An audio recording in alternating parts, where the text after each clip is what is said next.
भगवते वासुदेवाय नमः। आज हम आपको एक ऐसी कहानी सुनाने जा रहे हैं जो समय की गहराइयों में छुपी हुई है। ये कहानी है एक ऐसे ऋषि की जिनका शरीर भले ही 8 विकृतियों से ग्रस्त था, लेकिन उनकी बुद्धि ने बड़े बड़े विद्वानों और राजाओं को चकित कर दिया। ये कहानी है ऋषि अष्टावक्र की।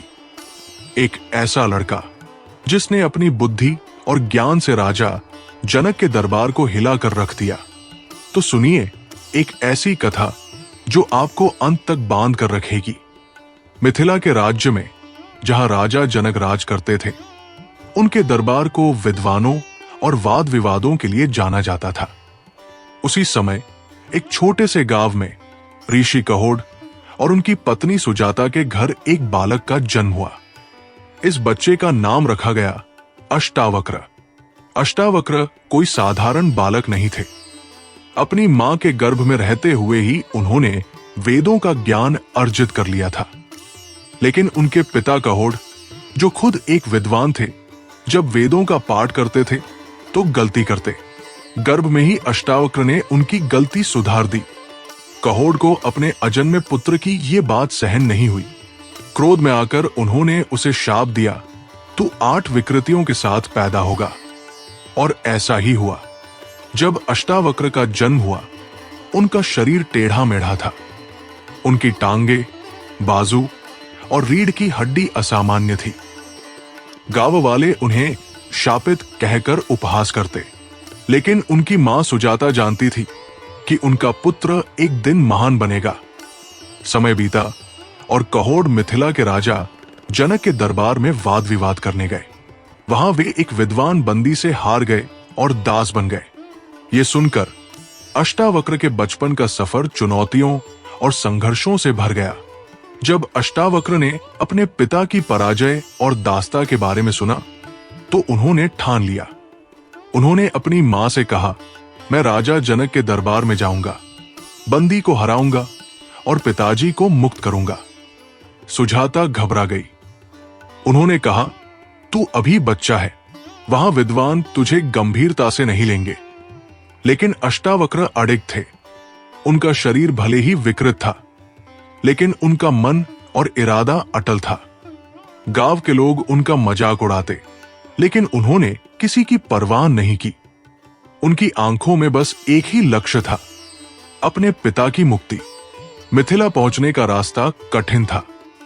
नदियां, जंगल और पहाड़ सबने उनकी परीक्षा ली, लेकिन उनकी बुद्धि हर बाधा को पार करती रही।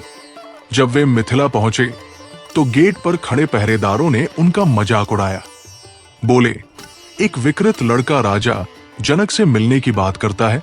अष्टावक्र ने शांत होकर उत्तर दिया, राजा से कहो कि ज्ञान 2 पैरों पर चलता हो, 4 पैरों पर या टेढ़े पैरों पर, उससे फर्क नहीं पड़ता। राजा जनक के दरबार में विद्वानों का जमावड़ा था। गूंजते हुए शब्दों से मार्बल की दीवारें गूंज रही थी। तभी अष्टावक्र का प्रवेश हुआ। उनके टेढ़मेढ़े शरीर को देखकर दरबारियों ने हंसना शुरू कर दिया। एक विद्वान ने व्यंग्य किया, ये लड़का हमारे विद्वानों के दरबार में क्या करने आया है? अष्टावक्र ने निर्भीक होकर उत्तर दिया, मैं बंदी को चुनौती देने और अपने पिता को मुक्त करने आया हूं। दरबार ठहाकों से गूंज उठा। बंदी, जो आत्मविश्वास से भरा हुआ था, बोला, जो सीधा खड़ा नहीं हो सकता, वो मिथिला के विद्वानों को सीधा करेगा? ये मजेदार होगा। लेकिन राजा जनक ने दरबार को शांत किया। ज्ञान अक्सर अप्रत्याशित रूपों में प्रकट होता है। चलो लड़के को सुना जाए। अष्टावक्र की पहली बात ने ही दरबार को चौंका दिया। उन्होंने कहा, अगर एक घड़ा टेढ़ा हो तो क्या उसमें रखा पानी अशुद्ध हो जाता है? ज्ञान भी पानी की तरह शुद्ध होता है, चाहे उसका वाहक कैसा भी हो। दरबार में खामोशी छा गई। राजा जनक ने गंभीरता से कहा, आगे बढ़ो युवा ऋषि। बंदी ने आत्मविश्वास के साथ बहस शुरू की। उसने सृष्टि, आत्मा और ब्रह्मांड के बारे में कठिन सवाल पूछे, लेकिन अष्टावक्र ने हर सवाल का जवाब न केवल तार्किक रूप से बल्कि गहराई से दिया। बंदी ने पूछा, आत्मा का असली स्वरूप क्या है? अष्टावक्र ने उत्तर दिया, आत्मा आकाश की तरह है, जो उसमें होता है उससे अप्रभावित। न जन्म से वो दूषित होती है, न मृत्यु से। दरबार में मंत्रमुग्धता छा गई। बंदी का आत्मविश्वास डगमगाने लगा। अष्टावक्र के उत्तर न केवल सटीक थे, बल्कि वेदों की गहराई में डूबे हुए थे। अंततः बंदी ने हार मान ली, लेकिन अष्टावक्र ने उससे सवाल किया, तुम हारने वालों को दास क्यों बनाते हो? बंदी ने अपनी सच्चाई उजागर की। वो वरुण देव का पुत्र था, जिसे यज्ञ के लिए विद्वानों को एकत्र करने का आदेश था। अष्टावक्र ने सभी को मुक्त करने की मांग की। बंदी अष्टावक्र के ज्ञान से प्रभावित होकर मान गया और सभी को आजाद कर दिया, जिसमें उनके पिता कहोड़ भी शामिल थे। अष्टावक्र और उनके पिता कहोड़ का मिलन भावुक था। कहोड़ उनके चरणों में गिर गए और रोते हुए बोले, मेरे पुत्र, गर्भ में तुझे दिए गए मेरे कठोर शब्दों को क्षमा कर दे। तूने मेरी हर अपेक्षा से अधिक साबित कर दिया है। अष्टावक्र ने अपने पिता को गले लगाया। पिताजी, बीती बातें छोड़ दे, आपकी बुद्धि मेरी रगों में है।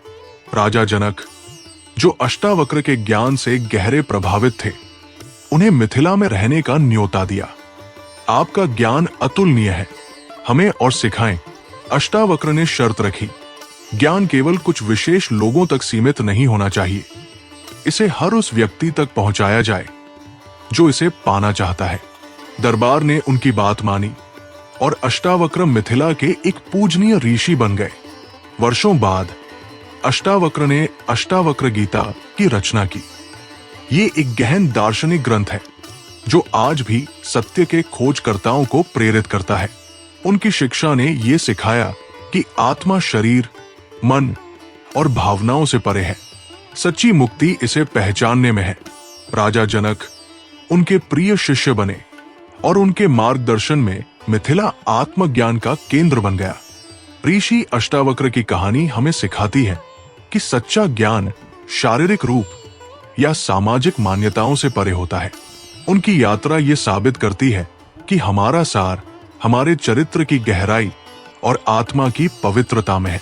इस कहानी को समाप्त करते हुए ऋषि अष्टावक्र के शब्दों पर मनन करें।